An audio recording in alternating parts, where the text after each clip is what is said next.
Hi, welcome to Let's Talk Centerville. I'm Maureen Hodgson. My guest today is Centerville City Manager Wayne Davis, who is making his debut on Let's Talk. And Wayne, welcome to the program. Thank you very much, Maureen. You also made your debut in Centerville 8 months ago. You're about 8 months into your tenure here at Centerville. So what we're going to do today is talk with you about some of the things you're involved with and really give our viewers a chance to get to know who you are.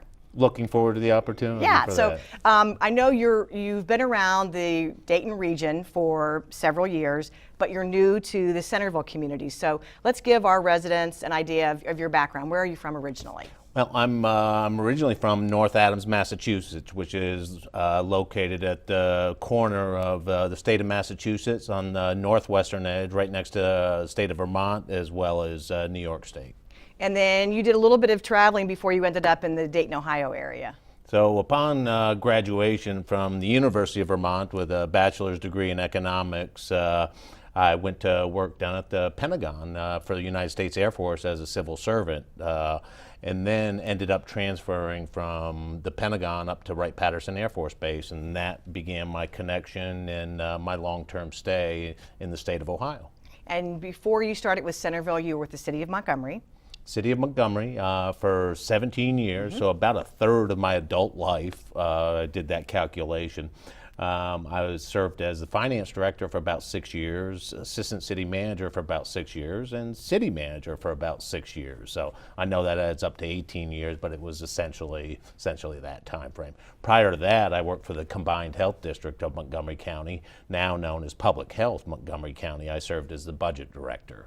So you bring a lot of varied experience to Centerville, but what was it about the position that made you decide, I think I'm going to throw my hat in the ring? Well, one, because I've lived here for in excess of 20 years in the community, whether it was in Centerville or in Washington Township. I love the community.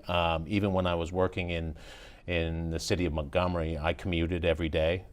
People said, that's kind of crazy, but I enjoyed living in Centerville and in the community, and you rarely, if ever, get the opportunity to come back to work and come back home, if you will. And in this case, this is one of those examples where I was able to do that. I talked to a friend of mine who was in the city management business, and before I threw my name into the ring for that process for the city of Centerville, he said, City of Centerville is by far one of the best city manager positions in the state of Ohio. And then we carried that one step further. It's actually one of the best city manager positions across the United States of America. And that didn't just happen. That's a lot of planning and a lot of foresight from past city councils and really good city government here. Absolutely, and that's one of those things that attracted me. Yeah. You know, you see the community, and again, it's not a mistake. It doesn't happen by accident. It happens by planning and then carrying out the actions to ensure that you've got the vision established for what the community should be.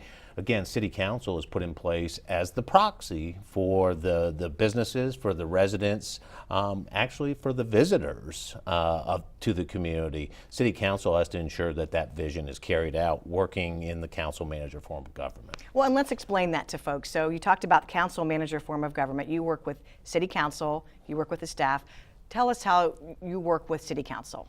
So with City Council, my job, I'm responsible as a city manager in the council manager form of government for day-to-day operations. I'm appointed by City Council. City Council is appointed, or let's say elected by the citizens of the community to oversee the long-term or the broad-range policy decisions for the community. Then it's my job as city manager to ensure, working with staff, that actually those policies are carried out on a day-to-day basis. So that's the real distinction, I think, between a lot of times you get the question of, well, what about the mayor? Well, there's a strong mayor form of government as well. That is not what the citizens of the city of Centerville have wanted since it was established back in 1968, which, by the way, this year, 2018. Big birthday, right? Big anniversary, our 50th anniversary as a city. As you're fully aware, Right. is our 50th anniversary. And that's been the vision since the city of Centerville moved from a village of under 5,000 to a city back in 1968. And I would mention to folks, if you are interested in learning more about our city charter, we've recently reprinted that and it is available at centervilleohio.gov, or you can also call the city 433-7151 or stop by and pick up the charter. So that's something that really gives you an idea of how your government operates, which is something that we think about every day, but maybe our folks just in our community know it just happens every day.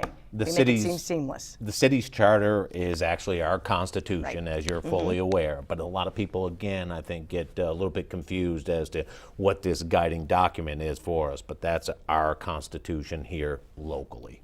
So you're responsible for day-to-day operations. Our council is part-time. They say I know you meet with them every week and you're on regular contact with them, but you also have day-to-day contact with city staff. We're all appointed folks, right? Absolutely. So at-will employees providing various functions, whether it's at the golf course, whether it's at the police department, public works department, economic development, finance, you name it. We provide that breadth and depth of service to the customers who are our businesses, our visitors, and our residents, who are our customers for all of those various services. My responsibility on that side of the equation is that I have to work and provide support to city staff to ensure that they have the resources that they need to be able to reasonably carry out their job duties in those various functional areas.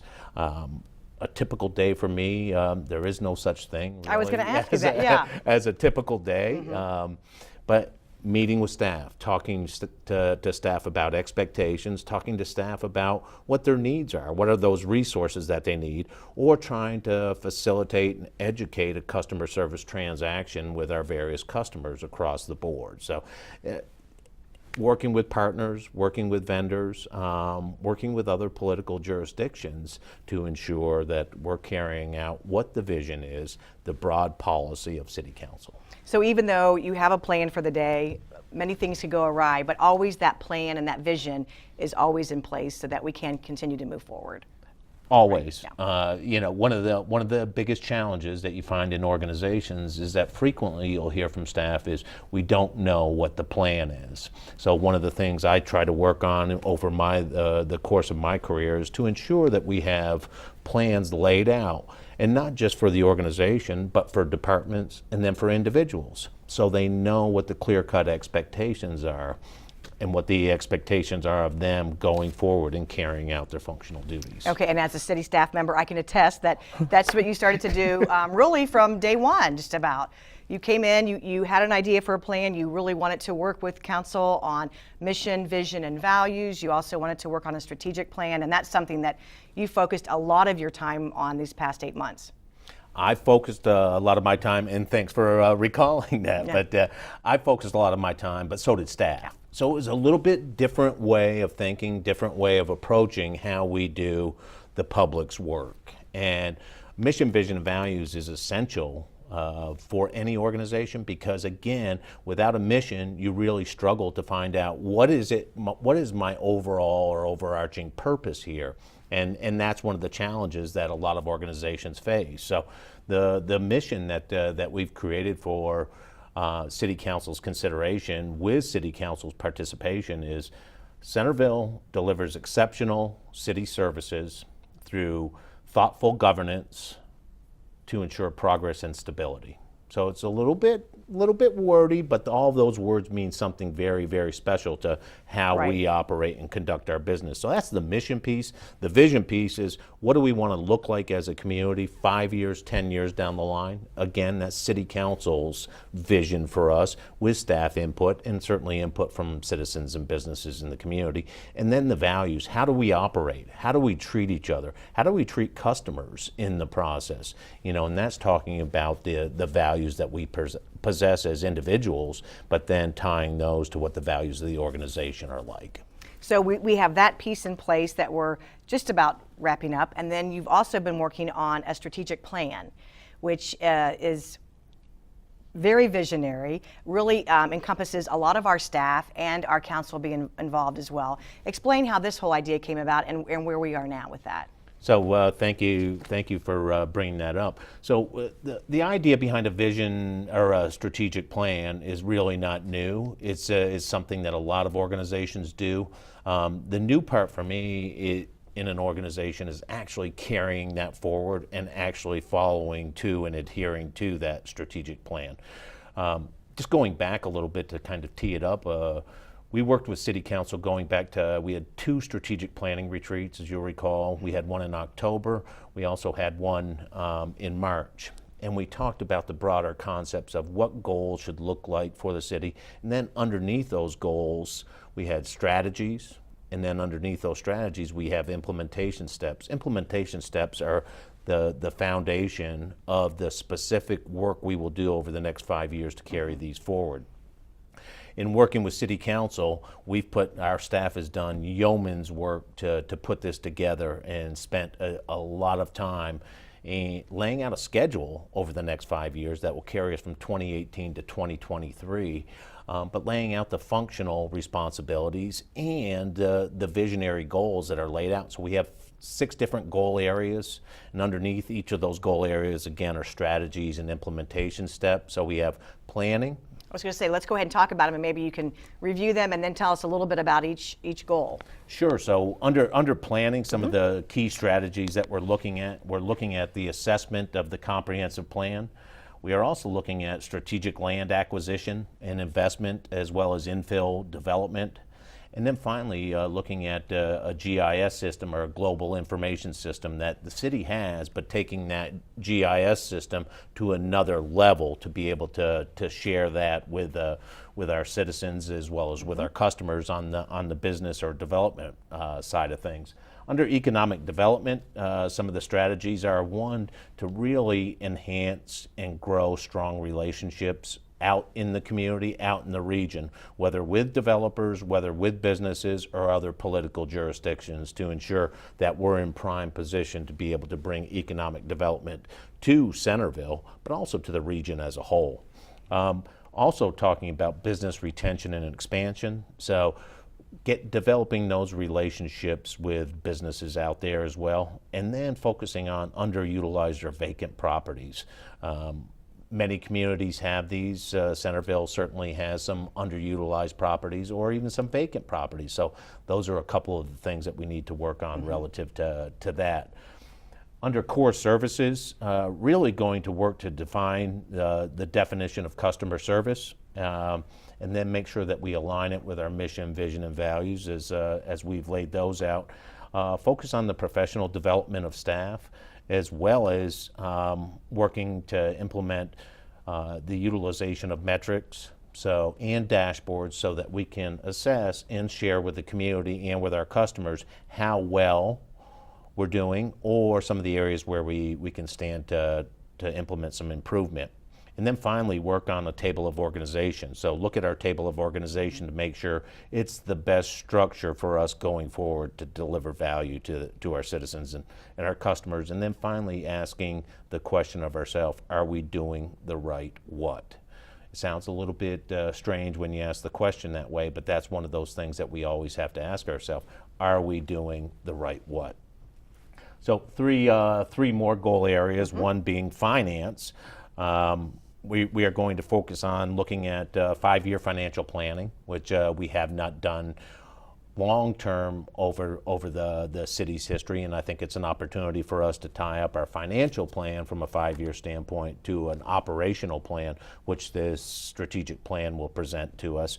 Also, to address some external threats to the city. And I say it that way because there are threats to some of our income streams, to potentially some of the services that we may provide in the future, such as earnings tax collection and administration. So we are always on guard for that to see what that would do to our ability to continue to provide the level of services that we need to do. In terms of infrastructure and housing, Issue 3, as you'll recall, was passed back in 2016. Thank you, voters, very much for your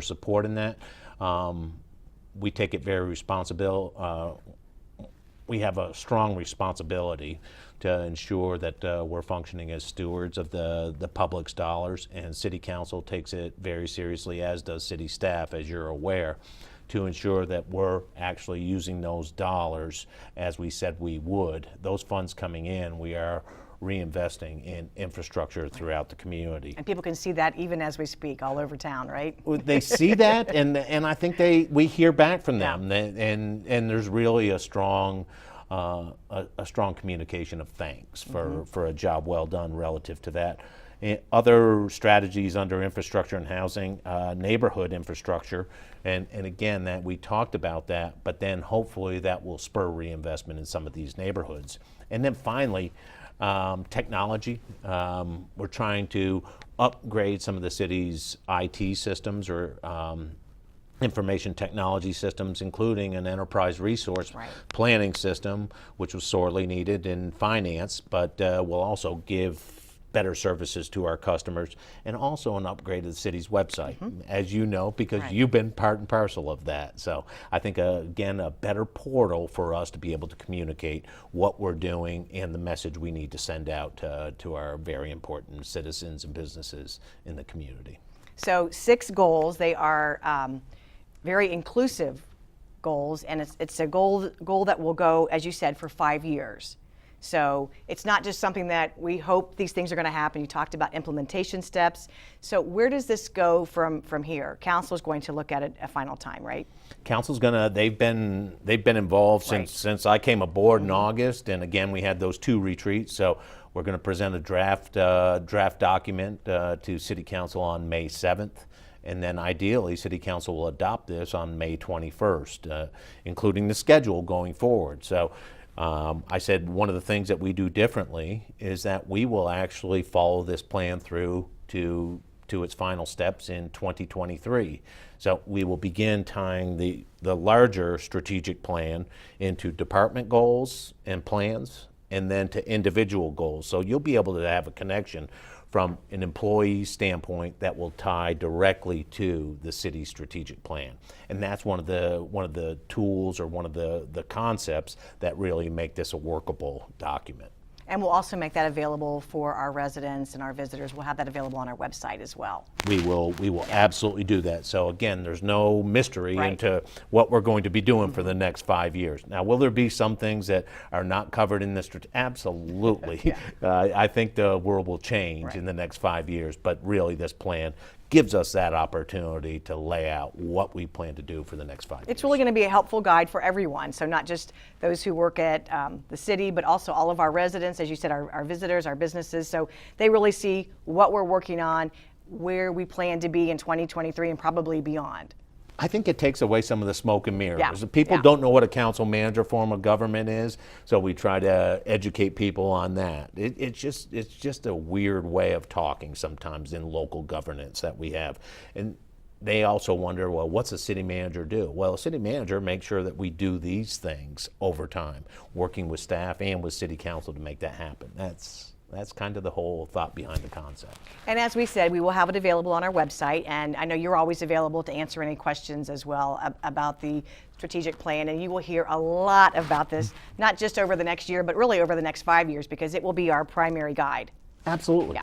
Absolutely. Looking forward to that. All right. Well, let's talk about some other things. You mentioned partners, and there really isn't a typical day for a city manager, but you do also work outside of the city, regionally, and with other entities locally as well.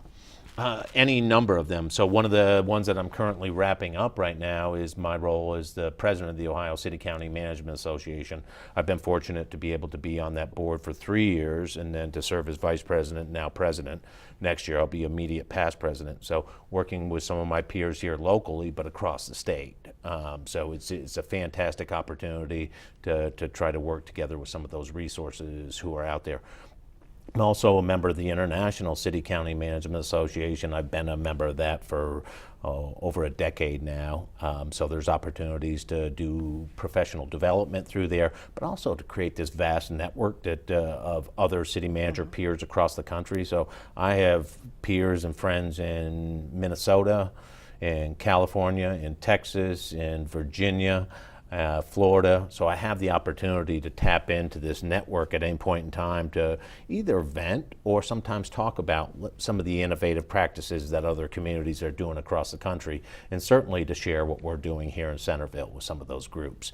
I'm also part of the Dayton Area Managers Association, and we meet on a regular basis. So to compare notes more regionally, saying what's happening in Washington Township, what's happening in Kettering, what's happening in Oakwood or Maureen, and trying to figure out how we can work together to try to solve some of the issues that we're all confronted with here in municipal operations. And then also, even very locally, with, as you mentioned, the township, with the schools, with the library, all of these entities you all meet on a regular basis as well. The joint entities. Yeah, right. And actually we have a meeting coming up in the next week. So it's, again, an opportunity for us to share and partner in what the vision looks like going forward. Washington Township, Centerville schools, the libraries, and then the park system as well. So again, professional leaders there that we're able to, and their boards or councils or board of trustees, and an opportunity for us to come together,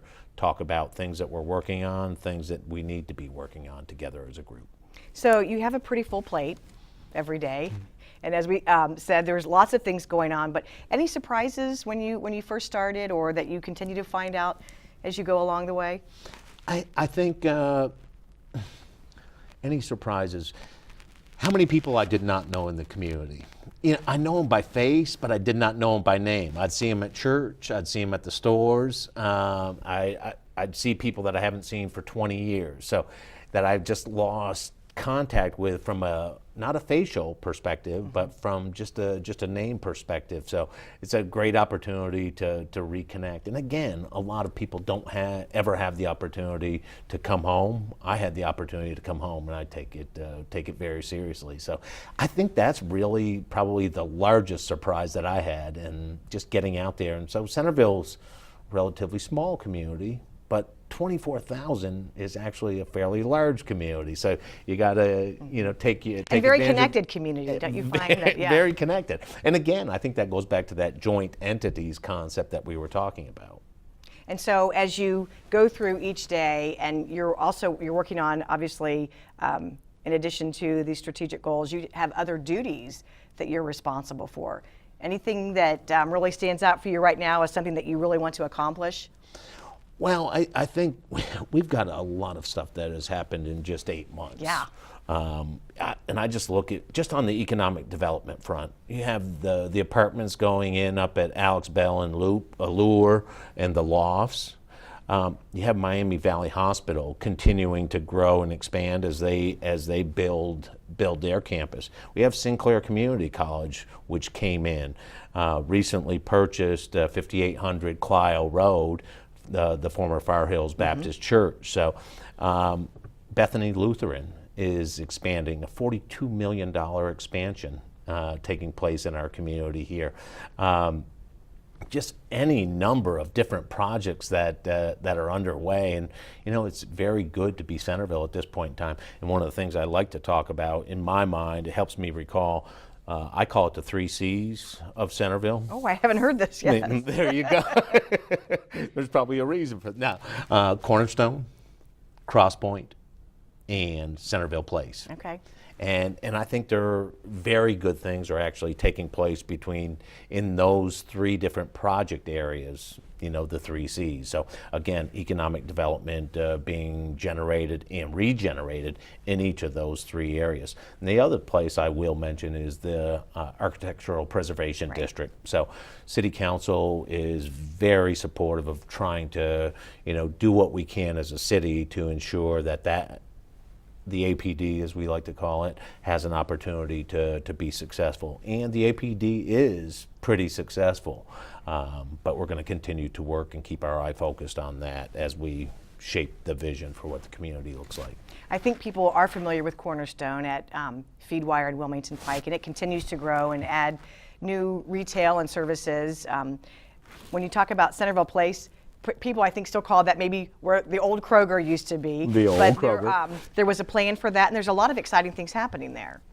Absolutely. 2015, City Council worked with staff come up with this concept plan of a mixed-use development there that, would certainly enhance this as another market or neighborhood market in the Centerville community. And I think you get that at Cross Point. I think you get that at Cornerstone. And it just kind of, it's like Orion's belt. You have this kind of 3 C's in a row kind of happening. Intermixed in there is the APD, or the Architectural Preservation District, that ties into this. So, yeah, a lot of neat work going on in all 3 of those areas. And Cross Point as well. Is there anything that our residents may not know about you that you'd like to share with us? No, those are all top secret. So. Well, you said you've been in the community for a long time, and I think it's kind of fun for people to come in and see you now as part of Centerville. What I like to do in my spare time, Yeah. I like to run, not so much anymore. I like to golf at Yankee Trace, by the way, and we are doing great things at Yankee Trace as well. I like to work in the yard.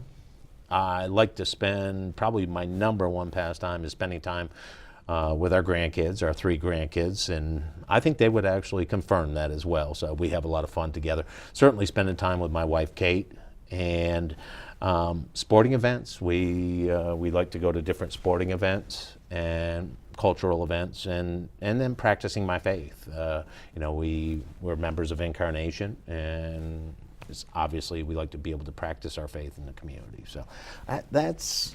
Folks might see you out and about, and so now they know they have maybe an entree to a conversation with you. You're a very approachable person, so feel free to come up and find out where you've run. You also like to cycle too, right? I like a little bit of bicycling? Yeah, but again, just not that fast these days in either running or cycling. But.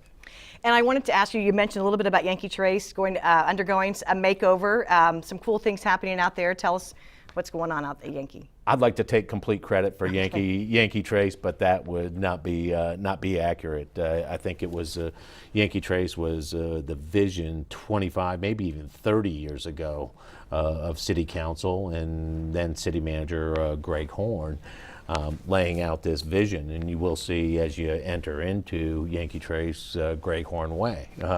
So we had a ceremony back in September, I think, where we actually named that street Greg Horn Way. But I think that's that vision that you work towards and some of that planning.